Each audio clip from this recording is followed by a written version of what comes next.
بسم اللہ الرحمن الرحیم۔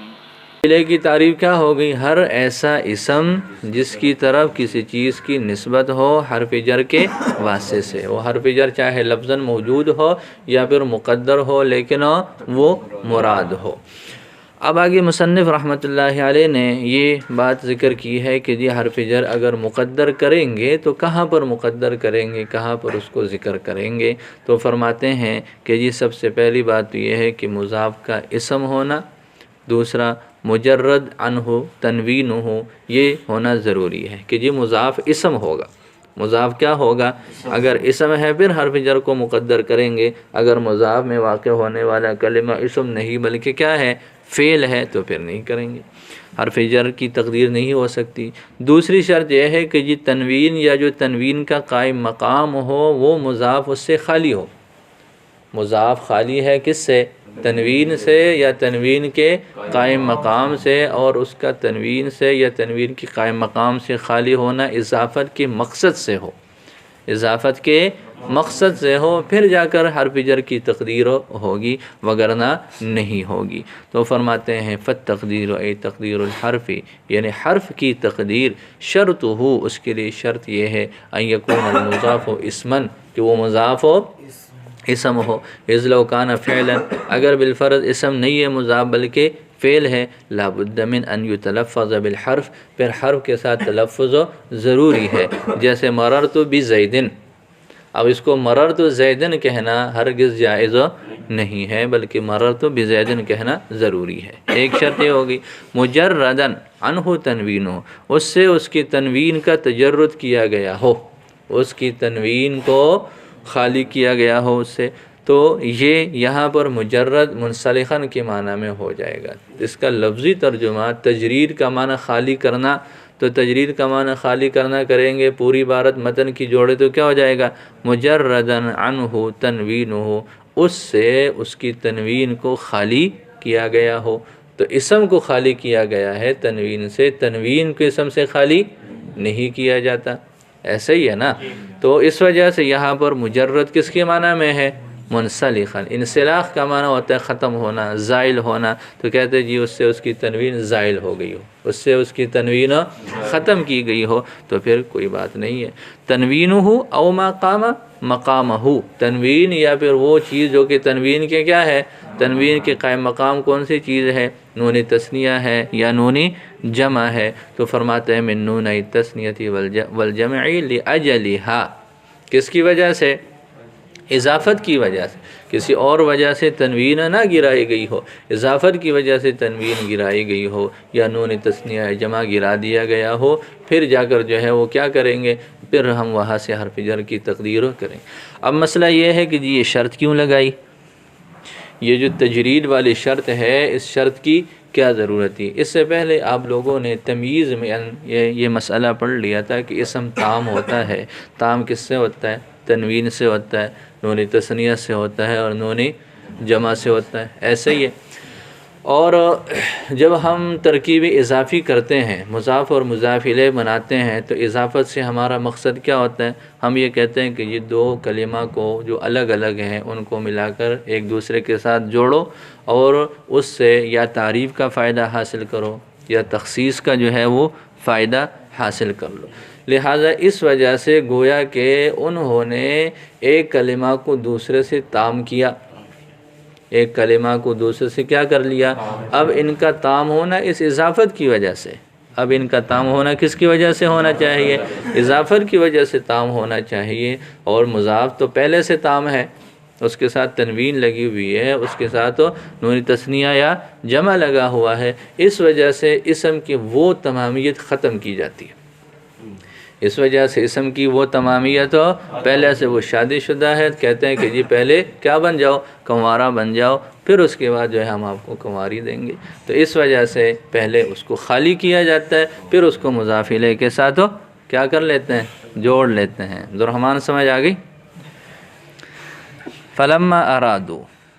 لأن التنوین او النون دلیل، اس لیے کہ تنوین اور نون یہ دلیل ہے علی تمام ما ہی فیہ، اس اسم کے تام ہونے پر جس میں وہ پائے جا رہے ہیں۔ فلما ارادو، جب انہوں نے ارادہ کیا ان یمزجوا الکلمتین، کہ وہ دو کلموں کو جوڑے، مزجن اس طرح جوڑنا، تکتسب بہ الاولی، کہ اس جوڑنے کی وجہ سے پہلا کلمہ دوسرے سے حاصل کر لے تعریف یا تخصیص یا تخفیف۔ حذف من الاولی، تو انہوں نے پہلے سے حذف کر لیا ہے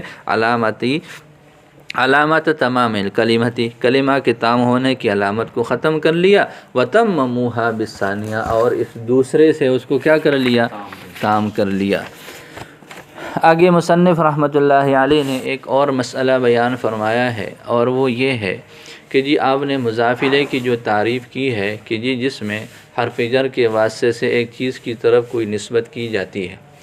تو عام جمہور حضرات نے جو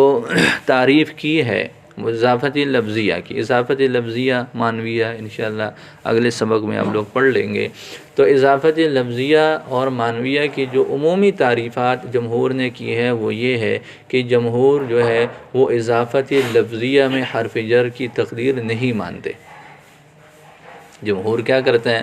جو عمومی تعریف ہے وہ کیا کہتے ہیں ان کے مطابق کہ جی جو اضافت معنویہ ہے اس کی تو 3 قسمیں، حرف جر، لام، من اور فی اس کی تقدیر ہوتی ہے، لیکن اضافت لفظیہ میں حرف جر کی تقدیر وہ نہیں مانتے۔ تو یہ جو تعریف ہے یہ تعریف اضافت لفظیہ میں جو مضاف الیہ ہے اس کے اوپر تو صادق نہیں آنی چاہیے، حالانکہ وہ بھی مضاف الیہ ہے بیچارہ، اس کو بھی شامل کرنا ضروری ہے، ایسے اب اس کو جو ہے وہ نہیں نکال سکتے۔ بات سمجھ آ گئی؟ جمہور نے اضافت لفظیہ میں لام کی تقدیر کو تسلیم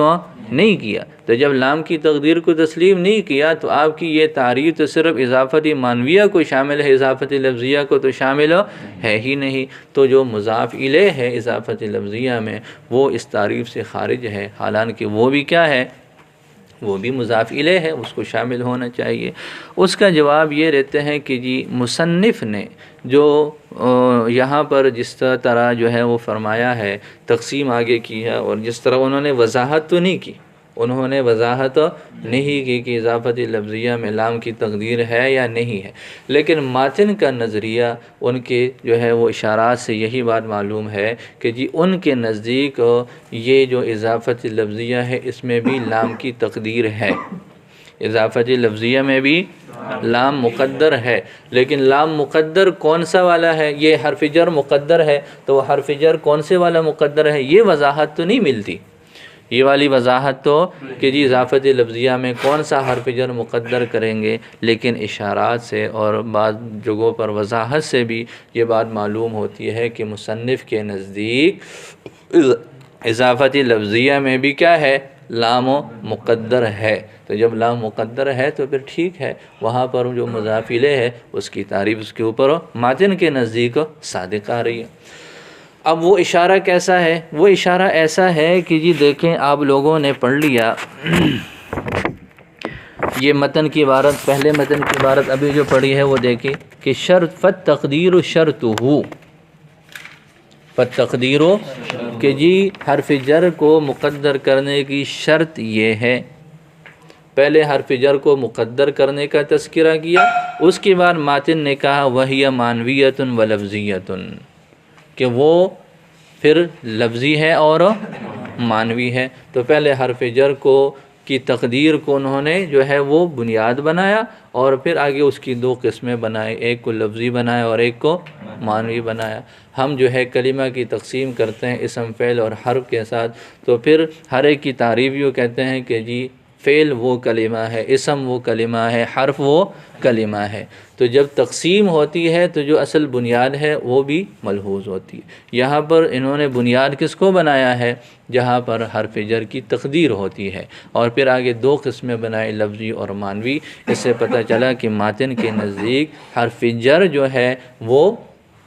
لفظی میں بھی موجود ہے اور معنوی میں بھی موجود ہے۔ اب دیکھیں اس کا صرف ترجمہ، ثم المتبادر من هذا التعریف، پھر متبادر جو ذہن میں فوری طور پر آنے والی بات ہے اس تعریف سے، قوم کے کلام کو دیکھتے ہوئے، حیث لیس قائلین کہ وہ قائل نہیں ہے حرف جر کی تقدیر کا اضافت لفظیہ میں، انہ غیر شامل کہ جی یہ جو تعریف ہے یہ شامل نہیں ہے اس مضاف الیہ کو جو اضافت لفظیہ کے ساتھ ہے۔ بات سمجھ آ گئی؟ قوم کی تعریف کے مطابق یہ تعریف و مضاف الیہ اضافت لفظیہ کو شامل ہو نہیں، لیکن ظاہر مصنف کے کلام سے متن میں اور اس کی جو شرح ہے اس کتاب کی، اس میں صراحت کے ساتھ یہ ہے کہ یہ تقسیم جو ہے وہ اضافت معنویہ اور لفظیہ کی طرف ہو، انما هو للاضافت بتقدیر حرف الجر، یہ اس اضافت کے لیے ہے جو حرف جر کی تقدیر کے ساتھ ہے، لیکن ماتن نے لم یبین نہیں بیان کیا تقدیر الحرف فیہا، حرف کی تقدیر کا کہ کون سا حرف مقدر کرنا ہے، نہ متن میں اور نہ ہی اس کی شرح میں، ولم ینقل عنہ شیء اور نہ ہی ان سے کوئی چیز منقول ہے باقی تمام تعریفات میں۔ باقی بعض حضرات نے یہ بیان کیا ہے کہ جی یہ دیکھنا ہے کہ اضافت وہ صفت کی مفعول کی طرف ہو رہی ہے یا پھر فاعل کی طرف جو ہے وہ ہو رہی ہے، یہ پھر کل کریں۔ اضافت لفظیہ میں جو عام معروف قول ہے، کلام القوم سے مراد عام نحوی حضرات کا جو نظریہ ہے وہ یہ ہے کہ اس میں حرف الجر کی تقدیر نہیں ہوتی، لیکن ظاہری طور پر مصنف میں جو متن کے اندر جس طرح اس کو ذکر کیا اور اس کتاب کی شرح میں وضاحت کے ساتھ یہ بات ذکر فرمائی ہے کہ اضافت لفظیہ میں بھی لام کی تقدیر ہوتی ہے، لیکن یہ وضاحت کسی جگہ نہیں ملتی کہ لام یہ حرف جر کی تقدیر جو ہوگی وہ کس حرف جر کی تقدیر ہوگی، کس صورت میں کون سا حرف جر مقدر کریں گے۔ اس طرح کی کوئی وضاحت نہ ماتن سے نہ جو ہے وہ شرح میں کسی سے جو ہے وہ منقول ہے۔ البتہ ان حضرات کے علاوہ ہٹ کر بعض کچھ حضرات نے کچھ تکلف سے کام لے کر یہ بات فرمائی ہے کہ اضافت لفظیہ میں کہاں پر کون سا حرف جر مقدر ہوگا، تو وہ فرماتے ہیں کہ جی اضافت لفظیہ مضاف، اس میں آپ پڑھ لیں گے آگے، اضافت لفظیہ میں جس میں صیغہ صفت مضاف ہوتا ہے اپنے معمول کی طرف، تو وہ فرماتے ہیں کہ جی دیکھنا یہ ہے کہ جو صیغہ صفت مضاف ہے اپنے معمول کی طرف کس کی طرف مضاف ہے، فاعل کی طرف مضاف ہے یا پھر مفعول کی طرف۔ تو فرماتے ہیں کہ اگر مفعول کی طرف مضاف ہو تو پھر وہاں پر لام کو مقدر کریں گے، وہاں پر لام کو، جیسے ضارب زیدن، جیسے ضارب زیدن ہے، اب ضارب زید میں زید ضارب کے لیے مفعول بھی ہے تو وہ فرماتے ہیں کہ لام کو مقدر کریں گے ضارب لزید۔ اور اگر صیغہ صفت مضاف ہو اپنے فاعل کی طرف، اگر صیغہ صفت مضاف ہو فاعل کی طرف تو وہ فرماتے ہیں کہ جی من بیانیہ مقدر کریں گے وہاں پر، جیسے اس کی مثال یہ ہے زید الحسن الوجہ، زید الحسن الوجہ، تو وہ فرماتے ہیں کہ زید الحسن من الوجہ، یہ جو ہے وہ من حیث الوجہ یہ عبارت نکالیں گے، تو گویا کہ یہ فاعل کی طرف مضاف ہے تو من اور مفعول کی طرف مضاف ہے تو لام، لیکن یہ ان کی طرف سے یہ کہا گیا ہے یہ تکلف ہے، یہ کیا ہے؟ تکلف ہے۔ اس کی وضاحت آگے جو ہے وہ کچھ اور بھی آ رہی ہے، وہ یہ ہے کہ جی جب فاعل کی طرف مضاف ہوتا ہے جیسے زید الحسن الوجہ میں وہ فرماتے ہیں کہ یہ من کی تقدیر کریں گے، من کی تقدیر کچھ اس طرح کریں گے کہ جب یوں کہہ دیا زید الحسن، تو جب الحسن ہو گیا تو حسن کے آنے کی وجہ سے ظاہر ہے زید کا حسن کس اعتبار سے ہے، اس میں ابہام آ گیا، اس میں کیا آ گیا؟ ابہام آ گیا، تو یہ الوجہ گویا کہ وہ اس کے لیے بطور تمیز کے ہے، بطور کس کے ہے؟ وہ تمیز کی حیثیت سے ہے، گویا کہ اس نے یوں کہہ دیا من حیث الوجہ، من حیث الوجہ، تو یہ اس طرح یہ تمیز کی صورت ہی جو ہے وہ بن جاتی ہے، اور تمیز میں آپ لوگ پڑھ چکے ہو کہ جی من جو ہے وہ اس کا اضافہ کر لیا جاتا ہے۔ اب اس پر ایک اور اعتراض ہے، اعتراض یہ ہے کہ جی جب ہم نے الحسن کے ساتھ الوجہ لگا دیا تو الوجہ کے لگانے کی وجہ سے تو اس میں جو ہے وہ تخصیص ہو گئی، تخصیص کا کیا مطلب ہے یہاں پر کہ جی حسن وہ کئی اعتبار سے ہو سکتا ہے، مال کے اعتبار سے ہو سکتا ہے، جو ہے وہ نسب کے اعتبار سے ہو سکتا ہے، اسی طریقے پر جو ہے اور بھی اس کی کئی ساری صورتیں ہیں۔ آپ نے الوجہ کو ذکر کر کے ان تمام من جملہ وجوہ سے اس کو خاص کر لیا، تو یہ تو تخصیص ہو گئی، یہ تو کیا ہو گئی؟ تخصیص ہو گئی۔ اور یہ آپ لوگ مسئلہ ہمیں بتا چکے ہو کہ اضافت لفظیہ یہ تخصیص کا فائدہ نہیں دیتا، صرف لفظی تخفیف کا فائدہ دیتا ہے، تو یہاں پر تو یہ تخصیص پائی جا رہی ہے۔ اس کا جواب یہ دیتے ہیں کہ جی اصل میں یہ تخصیص اس اضافت کی وجہ سے نہیں ہے، بلکہ یہ اضافت سے پہلے کی ہی تخصیص ہے۔ اصل میں یہ عبارت یوں تھی، زید الحسن وجہہ، زید الحسن وجہہ، تو یہ الوجہ میں الحسن کے ساتھ وجہہ یہ اس کے فاعل کی وجہ سے، تو یہاں تخصیص وہ فاعل کی وجہ سے ہے، یہاں تخصیص اس اضافت کی وجہ سے نہیں ہے، تو یہ تخصیص اضافت سے پہلے کے لفظ ہی موجود ہے، تخصیص بالاضافت کی صورت نہیں ہے۔ تو فرماتے ہیں وقت تکلف بعضهم، بعض حضرات نے یہ تکلف کیا فی اضافت الصفت الی مفعولها، صفت کے مفعول کی طرف اضافت میں، جیسے ضارب زید بتقدیر اللام، لام کی تقدیر کا انہوں نے تکلف کیا، اور انہوں نے یوں کہا کہ جی یہ لام ہے یہاں پر تقویتا للعمل، عمل کو تقویت دینے کے لیے، عمل کو تقویت دینے کے لیے لام نکالیں گے، جیسے ضارب زید کی اصل ہے ضارب لزید، وفی اضافتها الی الفاعل، اور انہوں نے تکلف کیا فاعل کی طرف اضافت میں، جیسے الحسن الوجہ جیسے مثال میں من کی تقدیر کے ساتھ، من بیانیہ کی تقدیر کے ساتھ، فإن ذکر الوجہ، اس لیے کہ الوجہ کا ذکر ہمارے اس قول میں جاءنی زید الحسن الوجہ، یہ بمنزلت التمییز ہے، یہ بمنزلت التمییز ہے یہ الوجہ کا کلمہ۔ فإن اسناد الحسن الی زید، اس لیے کہ حسن کا زیر کی طرف اسناد میں ابہام ہے، فإنہ لا يعلم، پس بے شک یہ پتہ نہیں چل رہا، انہ ای شیء منہ حسن، کہ اس سے کون سی چیز حسن ہے۔